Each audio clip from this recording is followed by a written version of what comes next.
Alors bonjour les dixièmes. Donc dans cette vidéo, je vais faire le résumé du dernier point du chapitre 3, donc à savoir le 3.4. D'accord? Voilà, donc je m'en vais donc faire un résumé bref de cette partie. Tout d'abord, dans cette partie, c'est quoi l'objectif? En fait, l'objectif, c'est de pouvoir déterminer en fait l'équation d'une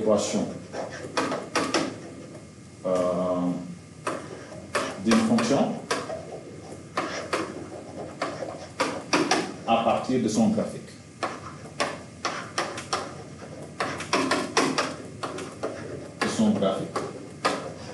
Donc, en regardant seulement le graphique, on arrive à donner l'expression ou l'équation de la fonction, okay, qui est représentée sur le graphique. Donc ça, c'est le premier objectif donc, de ce point. Mais également, un autre objectif, c'est en fait faire l'inverse, c'est-à-dire si vous avez donc une équation, donc à partir d'une équation, vous pouvez esquisser le graphique, d'accord? Donc à partir de l'équation, de la fonction, ok, ou à partir donc, de l'expression de la fonction, on arrive, donc on esquisse le graphe, ok? On esquisse le graphe, ou le graphique. Voilà. Le graphique. Voilà, donc c'est ça en fait les deux objectifs de cette partie. Okay? Voilà, maintenant, quelles sont les connaissances essentielles, fondamentales à avoir pour comprendre donc, cette partie? Donc allons-y, je vais donc vous donner donc, les connaissances essentielles. Donc dans cette partie, il est important de connaître c'est quoi un zéro d'une fonction. Donc zéro d'une fonction. Okay? C'est quoi un zéro d'une fonction? Par exemple, f, une fonction f. Okay? Donc le zéro d'une fonction, je pense que vous le connaissez déjà. C'est la même chose de dire okay, un abscisse à l'origine. Okay? Donc c'est la même chose. C'est la même chose que l'abscisse à l'origine d'une fonction. L'abscisse à l'origine.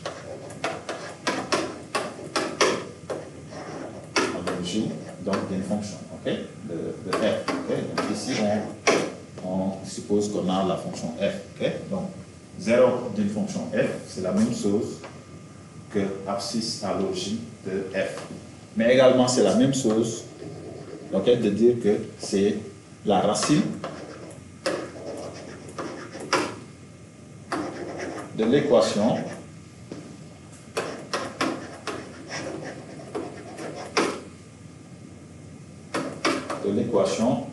f de x égale à 0. D'accord? Donc la racine de l'équation f de x égale à 0, ou bien les solutions de l'équation f de x égale à 0. Okay? Donc tous ces termes-là veulent dire la même chose. Donc 0 d'une fonction, abscisse à l'origine, racine de l'équation f de x égale à 0. Voilà, donc ça c'est à savoir.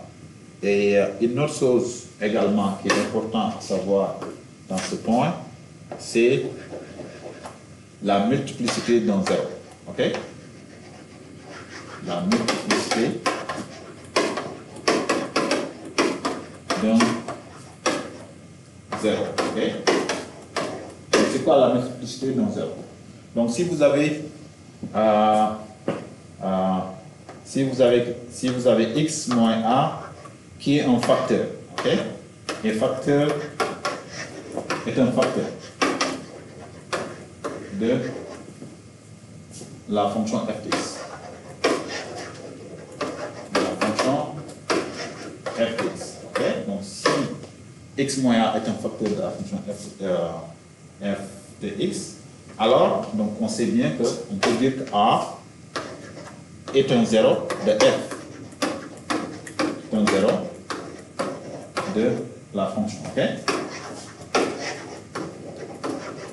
De la fonction f, ok? Et maintenant, si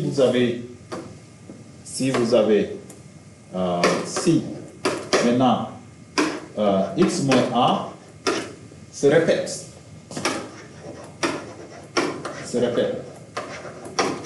n fois, ok, se répète n fois, ok, donc et se répète une fois dans l'équation de f.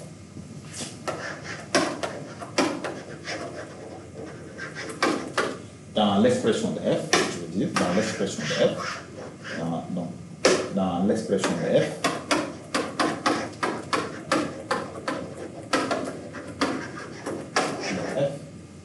alors, on va dire,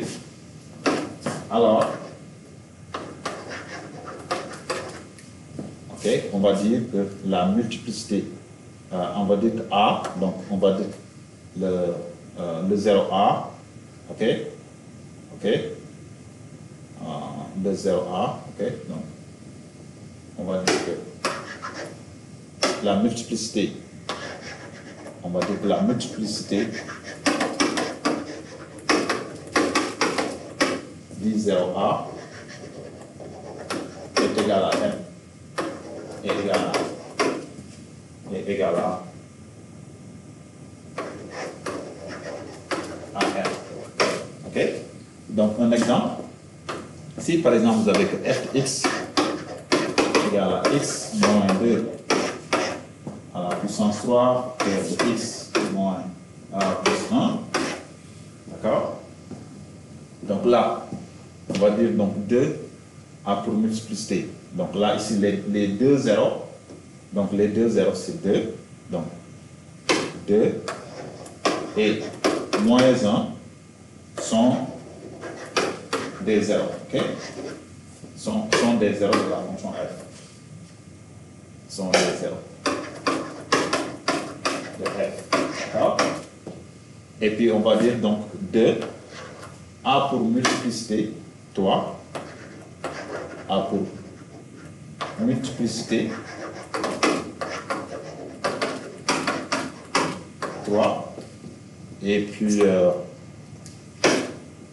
moins 1 a pour multiplicité égale à 1, puisque ça se répète qu'une fois. Donc ici, on a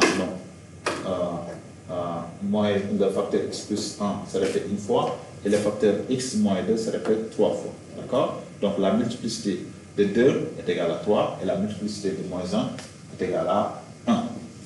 Voilà. Donc c'est ça la multiplicité d'un 0. Ok? Maintenant je vais vous parler. Donc je vais vous parler en fait comment reconnaître la multiplicité d'un 0. Donc comment reconnaître la multiplicité d'un 0. Ok? Reconnaître la multiplicité d'un 0.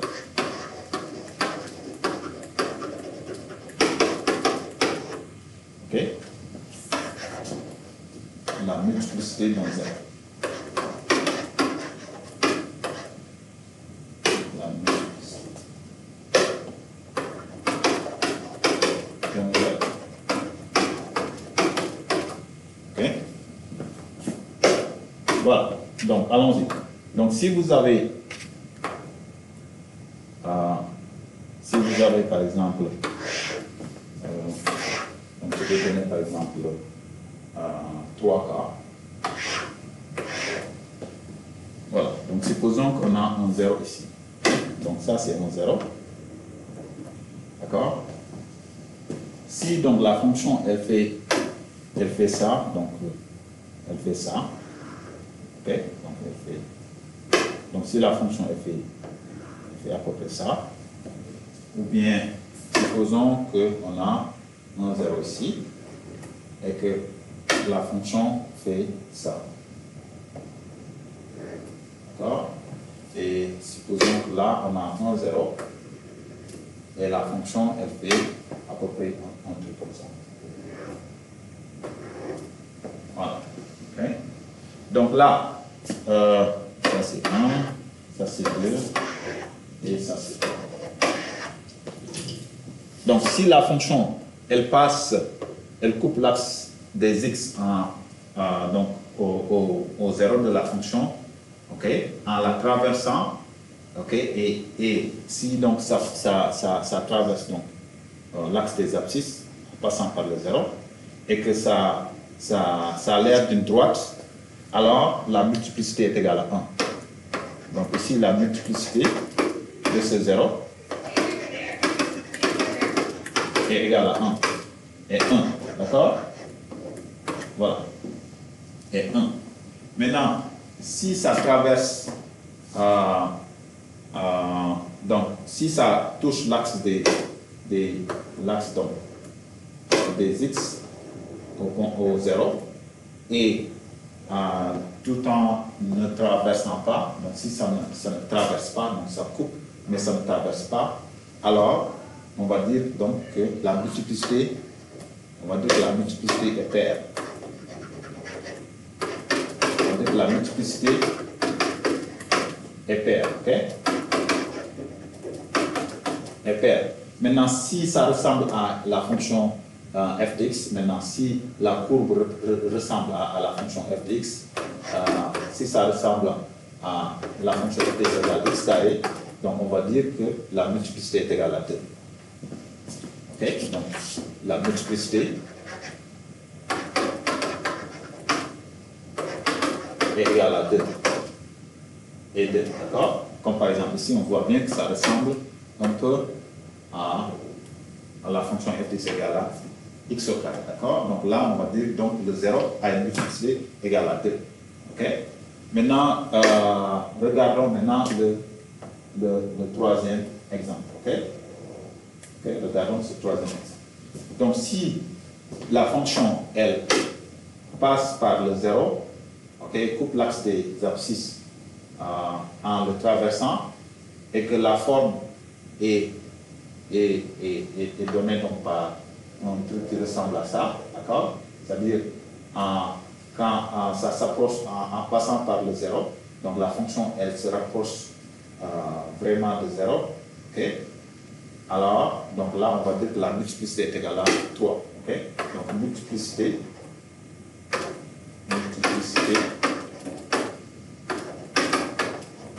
égale à 3. Égale à 3. D'accord? Voilà. Donc là, on reconnaît maintenant les différents types de multiplicité des zéros. D'accord? Voilà. Maintenant, je vais terminer par parler donc du changement de signe de la fonction. Changement de signe. Changement de signe de la fonction.